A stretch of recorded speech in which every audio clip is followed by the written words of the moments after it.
We all talk about the issues that women face today. Agreed, they do. But who listens to men? Behind every successful woman, there is definitely at least one man. So, what's that one thing you wish people would understand about being a man today? When was the last time you felt heard without being judged? Cry is to show that you're weak, and not everybody accepts it. Actually, nobody accepts it. Why do you feel the struggle to be a man? You have to be macho and Perfect! Boys don't cry. Have you ever felt the pressure to man up? I have a big problem being a bad cop. Feminism and the change in gender roles has not really changed how I look at myself. Men carry more than they show. What does support look like to you if you were to ask for help? The sentences I've heard was, "But you're a grown boy, you're a grown man up, handle it yourself." Hi everyone, welcome to another episode of Unmute Yourself. But we might want to reframe today's episode's name to Unmute Him, because today we are going to talk about a very pressing issue, which is men's mental health, often unheard. We all talk about the issues that women face today. Agreed, they do. But who listens to men? And for them, being heard is like a luxury. So joining us today for this conversation is Anirudh Gupta. Hi Anirudh, welcome to the podcast. Hi. So Anirudh, I'll just give you a brief about him. He has a career spanning over 2 decades in a global MNC, which is dealing in IT services. And he's a man of few words. So if you meet him somewhere, you will believe that he's an introvert. But today he was kind enough to come and talk to us regarding this issue because he feels closely to this topic. Another one who would be sharing his views today with us is Kevin Simon. He's a psychotherapist, but he's based out of Bangalore. And that's the reason that we would be sharing the videos in which he shared his views about some of the questions that we would be touching today. So thank you, Kevin, for sharing your views with us. So Anirudh, let's dive in straight into that. Sure. Okay. So the first is, if you think about telling people in today's era, how do you feel being a man? How do I feel being a man? I think the expectations for that you from a man have actually changed. If I look at my father's generation versus my generation, I think the expectations have changed. And being a man now means not just looking at the outside world, but a lot more, being involved in your household, supporting your kids growing up. I think that is the one side that I feel has changed a lot. And a man to me now means like, somebody who does everything. You have to be an all-rounder, right? Like what you expected women to be, like taking care of the household, everything. Now a man is also expected to do that. So I feel that's something. That's a very positive take towards that. But have the challenges that the men face, has it reduced or has it increased somewhere? Interesting. I think the challenges have gone up significantly. And the reason is because I feel that you have to balance things quite a lot, right? Like, so work for everybody has become more complex, has become more demanding. And so you have to spend a long time in the office. The expectations have increased, right? So everybody is under stressful times and is quite busy with their professional careers. But at home equally, right? Like you have to also balance, maintain the balance, right? So we live in a extended family, right? So I live with my parents. I have my son, my wife, and so you have to balance everybody's expectations. Correct.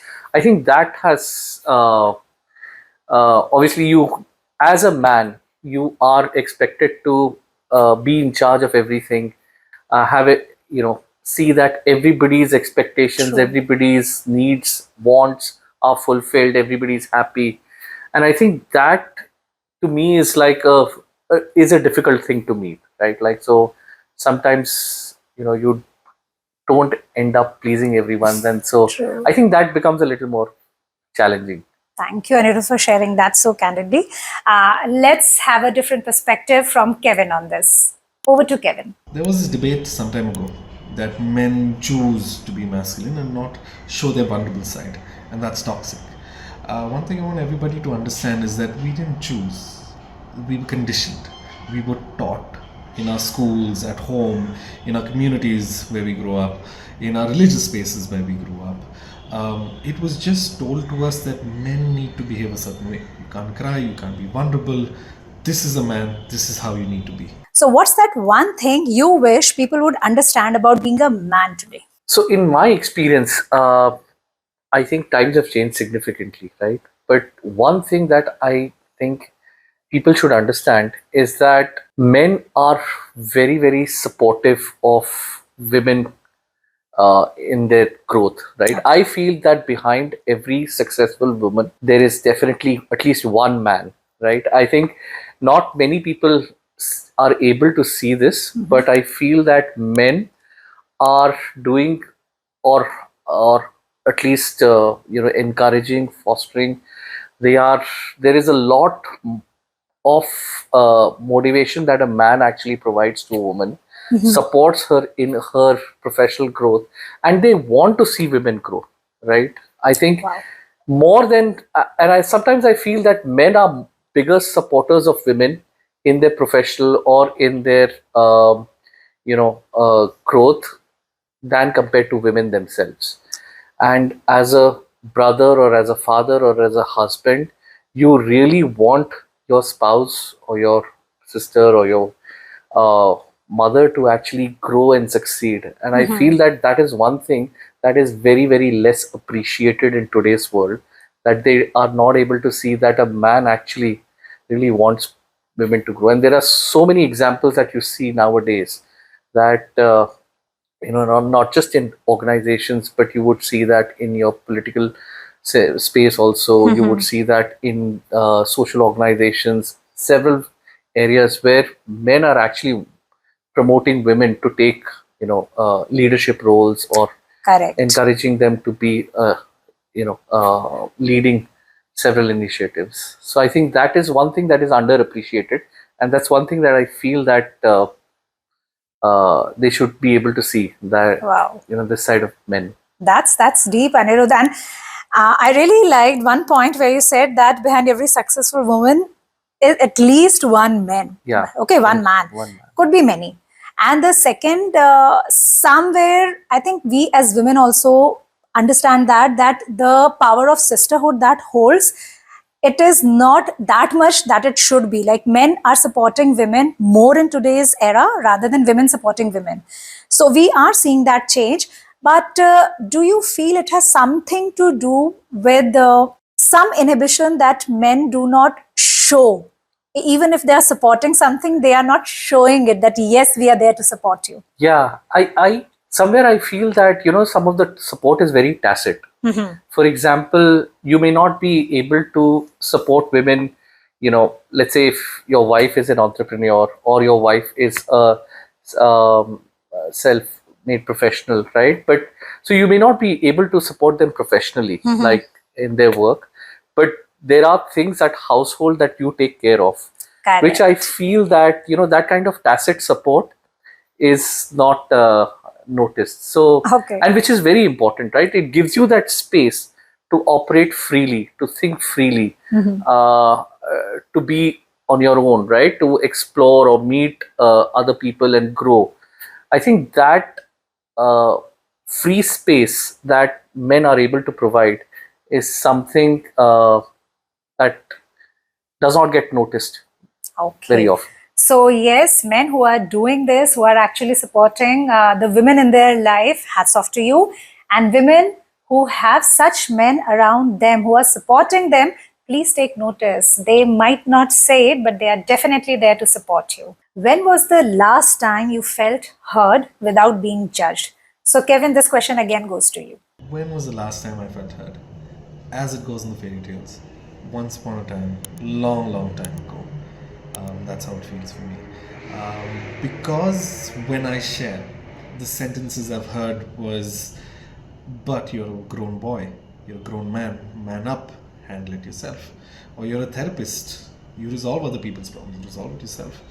Or people would share their stories over mine, and I would just get lost in all of those stories. So, to be honest, I've not felt heard in a very, very long time. So, Anirudh, does this resonate with you too as well?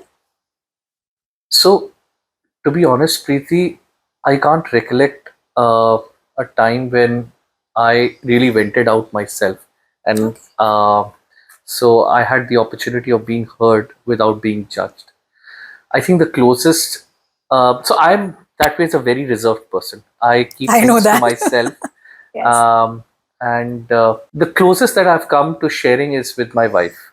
I think my fears, my inhibitions. She's the best person who knows things about me. In fact, there are things that she knows more than I know about myself. Wow. So, but again, I have never vented out everything, right? Mm-hmm. So there is in my there's a personal space that I keep for myself, and I don't share that because I fear being judged also, and I also fear that you know this is I don't know how I would be perceived. Again, it's to do with judgment, but I keep certain limitations. Correct. So, when we So talk about being judged, Anirudh, help me here.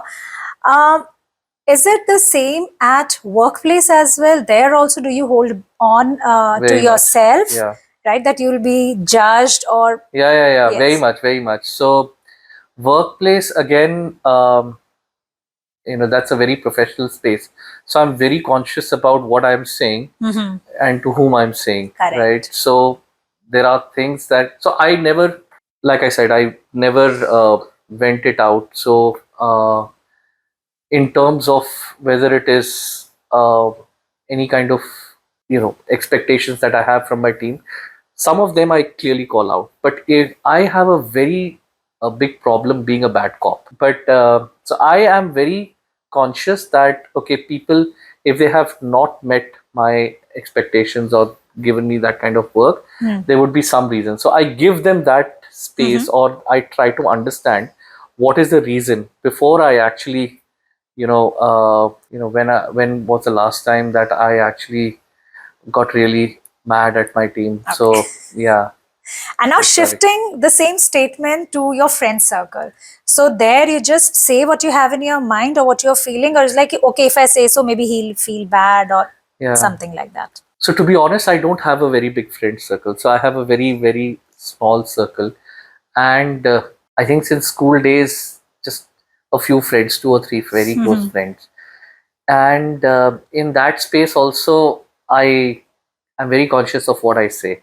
Okay. So just so that the other person doesn't get hurt, right? There are often times that you may not feel good about Mm-hmm. certain things that your friend is doing. Mm-hmm. So I'm conscious that I don't say it in an impolite way that Okay. hurts the other person, right? Okay. Because you may not know the full their side of the story, right? So you need to be conscious, and every time I have got really angry, I Mm-hmm. try to hold on before I say anything, and I've realized that every time I hold on, I do see that there is another side to the person, or there's another side to the story, and I was actually incorrect, Correct. and so that has helped me. So And that takes us to our next question, which is that what is that one emotion or two which you find most difficult to express, even to yourself, oh, to myself, to others, and to yourself? to others, it's my anger, like Okay. uh, my frustration, or when I don't feel things going my way, Mm-hmm. I keep it with myself. So because like I said, I am sensitive to what others feel. I'm also sensitive that there may be other sides to the story that I'm not aware of. So I hold on to things. I'll get angry at myself, but I will not easily show my anger to others. Play a bad cop. So that's one thing. The one thing that I don't that I have a challenge with my inner self is probably appreciation for Okay. myself. I'm very self-critical, which is not a good thing, I know. Which is But definitely not no, a but good thing. Correct. I'm very self-critical. So I know my flaws, I know my fears. So irrespective, the appreciation that or that I may receive, I know what I stand for or what I am actually good at. Anirudh, when you say that you are aware of your flaws and all, so that is not being self-critical. That is being self-aware. Yeah. So, which is the first step, right? You are at least aware. Okay, Aware. fine. These are the things that I need Correct. to work You're right. on. You're So, right. have you thought of anything that okay, these are the things, and maybe this is the next step where I can just tweak the story a bit for being better, like just Every day is a new challenge, but yeah, I'm aware. I do take some small initiatives, which is like appreciated. Yeah, so obviously it's like a pack of cards. So you're stacking one layer, small exactly. initiative. Like it's like atomic habits, right? So you Yeah, take stack the small habits. steps, and Correct. so we I try to do that, and my wife really supports me. So she gives Wow. me a lot of coaching, which I don't practice a lot. But yeah, somewhere deep inside also I feel that you know my way is the right way. I think you Which are not is alone there, Anirudh. Most of us, and I think all of us are there, that and however right or wrong we may say, but inside it's like, okay, whatever I am saying only stands correct. yeah. And self-awareness, when you talk about you have it, most of us don't even have that kind of awareness that something is wrong here. Right? So that is a good place that you are operating from as of now, because that atomic habits, as you say, you're just stacking those habits. Yeah. And in this conversation, you're having and getting a lot of brownie points from your wife as well. You have quoted her quite a few times. So, yes. Now, let's hear the same from Kevin as well. So, Kevin, what are those emotions that you find really difficult to express? The emotions I find the hardest to express, I think it's two of them, majorly. One is fear, and the other one is sadness. I think fear is because I've been conditioned that you're a man, so therefore you need to get over your fears, you need to face them. The other thing is sadness. To cry is to show that you're weak, and not everybody accepts it. Actually, nobody accepts it. So I think these are the two emotions that I find the most difficult to express. So, the statement says, boys don't cry. Have you ever felt the pressure to man up? And how did that affect your mental state? So, Kevin, I would want to ask this question to you first. Let's listen to what Kevin has to say. Have I ever felt the pressure to man up? That's very subjective. The thing is, I am always constantly in that mode to man up, that is. Because grown up, being conditioned to that you have to live in that mold, you have to live that certain way of being a man, that's constantly there. Okay, what it does is it does, makes you feel lonely sometimes, that I'm not able to express. I'm not able to lean on somebody because I have to be this somebody. So in terms of pressure, yeah, there is, but I think I've gotten used to the pressure. So, Anirudh, if I have to put the same statement to you, boys don't cry, men don't cry. I don't cry that often, Preeti, Okay. but I mean, most of the times that I've cried is because professionally I have taken a big hit, right? Like somebody has given it back to me. Oh, Like, yeah. So there have been a lot of projects on which, because of me or because of the situation, and things have not gone well. But and then there have been times when things at home, and we all of us have different types of issues. So correct. we also, yeah. So there have been those times when obviously your very close ones are not going through a very good phase. So you obviously uh, feel for them. So those are the times. But I think the expectation from men is that you are in control of things, right? And especially when it comes to external world, right? So if let's say you are building a house, then you're dealing with all the contractors, everybody, right? And so you are the one who's negotiating, who's demanding everything, who's actually making people or deliver and things like that, right? Like, so there have been, I'll give you an anecdote. Like, there was this first house that we had purchased in Dwarka, and when we purchased that house, I was selling another property in Gurgaon, and this was like my first deal in Okay. which I was actually selling, and I went alone. Shikha was busy at her school, so I went alone, and it was a horrible meeting for me. Okay. We made the deal, but in order to get to the deal, I mean, the other side actually gave me an earful because I did not negotiate on the price, and I was not man enough to actually give it back to them, and I kept it to myself, and I was very polite, humble, and after the meeting, after the deal, I cried incessantly. Oh. So because I felt like I should have given back, like be a man and you know give it back to them. And what are these guys talking about? Just walk out. I could have done that, but I did not do that, and I felt so bad. I felt so angry with myself that I couldn't be that kind of a man, right? So I think that was very frustrating, and there have been times like this, and I feel like my wife is a better Negotiator. negotiator, is a better taskmaster, Taskmaster, yeah, correct. compared to me. So I think that way we complement each other very well. There are times when she is able to have the very hard conversations, right? Like, so when you want things to be done your way, You will get done. so Take she'll be able to do that. I think where I struggle is obviously, I mean, you live with your extended family, so balancing. There are I'm not challenges, able to yes. set expectations. Okay, you need to do this, or this is where you're wrong, right? I cannot say that, and that's where I feel I struggle being a man. Exactly. So that is the question. Why do you feel the struggle to be a man? Now, the scenario that you shared with me, the property thing, right? You felt bad afterwards and you cried, which is okay, right? Yeah. Because you were feeling bad and you cried. But then still you had a thought in the back of your mind, I should have manned up, right? I should have given it back to them. Yeah. Where does that thought comes that, okay, if I speak up for myself, if I stay strong, if I don't break down, then only I am man enough, otherwise not. It was okay, I was not able to put across what I had to.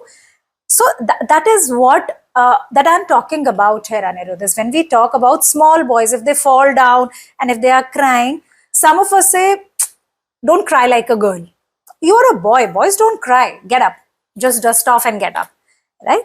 So maybe somewhere the upbringing plays a major part where you're expected that, okay, you should have given it back to them and everything, and if you are not able to do so, you feel bad. Yeah, I think we've been grown up that ways, and the cultural setting, and then you see your brothers, sisters, cousins also operate the same way. You know that you have to be macho and Correct.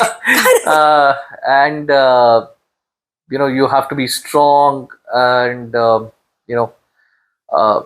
not show too many emotions. In fact, even like if I see in my father, I don't think I've ever seen him cry. So I think that generation is like that only. It's like, okay, we are the head of the family. We cannot cry. We cannot show that something is hurting us. Yeah. So we've grown up that way. Now I think it's more balanced, right? Like, so I think things are changing. I think people are more open, and men are more open to show their vulnerable side. Yeah. Right. And which is totally normal. Today we see a great shift in the gender roles. Like a lot of women are coming and climbing up the corporate ladder. So in that scenario, how do you feel about yourself as a man? In my 2 decades of career, I actually started with a very engineering heavy firm, and it was all men. I think the only woman in the office was the receptionist. Okay. And that's a very it's a bad thing, but I think times it was like obviously 2003, so not many women were there, but I operated in a complete in a workforce which was all men, and there were no boundaries, like you could say anything, and there was a lot of verbal abuse also. There was a lot of loose talk also that happened in the office. Now if you see in the professional space, you obviously become much more conscious of what you're saying. Correct. Right. So you have to measure and how others will perceive. Right. I think that is one big change. The other big change has been some women, and I won't say some women also are mothers, right? So there are obviously other things that they have to balance. So, how do you, in a team setting, how are you actually balancing the load across the team? That I think is the other thing that you become conscious of. And the third thing, and more importantly, which I think again is a little underappreciated, is appreciation for men also. Like a lot of times in our team, you have a young team, a lot of women take maternity leaves. Obviously, they have to balance their family, so they are not able to take that much workload. So, who takes the workload? It's the other It's team, the other right? team, correct. And so you tend to appreciate their effort also. Like they are the ones that are actually ensuring that work gets delivered. So I think that sense of appreciation, that sense of commitment also is something that I have realized. Great. And thanks for letting us know the other side of the story as well, because in news it's been there that the maternity leave and everything has been extended, be it on contract. So even if you're an employee or on contract, Right. you have the right to maternity leave. And we all fight for that maternity leave, that women are definitely eligible for the same. But at the same time, the other side of the story is that your male colleagues, your teammates, they are taking on the extra burden. So they definitely need some kind of acknowledgement and appreciation. Thank you for bringing that out. And Kevin, what would be your views on this growing feminism, and does it affect you working with them? And what would be your take on it? This is my view based on my experiences. I'm not saying it is a reality for everybody, but for me, feminism and the change in gender roles has not really changed how I look at myself. One of the reasons being is there is this undercurrent or this undertone of expectations people have of you. That when you don't live up to that expectation of being a man or me being me, there's this clear, tangible, visible disappointment that you can see. Maybe not verbally, but through their non-verbals, it's loud enough to say that you're not supposed to break this mold, you're supposed to conform and be this way always. So, Kevin, my last question to you would be, what does support look like to you if you were to ask for help? It's actually a tough one to answer, but if I ever were to reach out for support, I would want the person being there with me, listening to me. And when I say listening, I don't want them to talk over me and say, but I went through this and I've been going through a lot. Just listen to me. Right? And also understand that I am as human as you are. I will show emotions like the way you express, and be okay with it. Even I can be weak, even I can be vulnerable, and that's okay. So, the same question to you, Anirudh. So for me, if I look at my professional space, support for me would be somebody who is able to mentor me, is able to tell me that this is how you need to grow, these are the things that you need to do. And it's a very, very close mentoring, like almost like I would say helping me grow. So not a distant mentoring, where you are, okay, you have a conversation once in a month, but more frequent, a more involved kind of a mentoring. That would, to me, would be support. At home, I feel support would be being able to hear me without being judged, Okay. and just giving me that space. Okay, I can vent out. There is, I can crib about my office. I can crib about my personal situation and so on. Right. So just listen to me. I think that to me would be a great support. Wow. Thank you so much. Thank you so much for that. So, yes, that was our conversation today. And we hope that you take away some good points from this. Thank you so much for your time. Thank you, Kevin, for being with us. Thank you so much, Anirudh, for your time. My pleasure. Thank you, Preeti, for this opportunity. Right. So, what we heard today from very different perspectives is the same truth. Men carry more than they show. So, if you're a man and you're listening to this, maybe this is a reminder to unmute yourself and speak up. Share what you feel with your loved ones. And if you are listening to this and you have a man in your life, be it your father, your brother, your partner, colleague, son, anybody, you have some good questions to ask them today. So please, until next time, stay kind, stay curious, and unmute for what matters. Bye-bye. See you again very soon.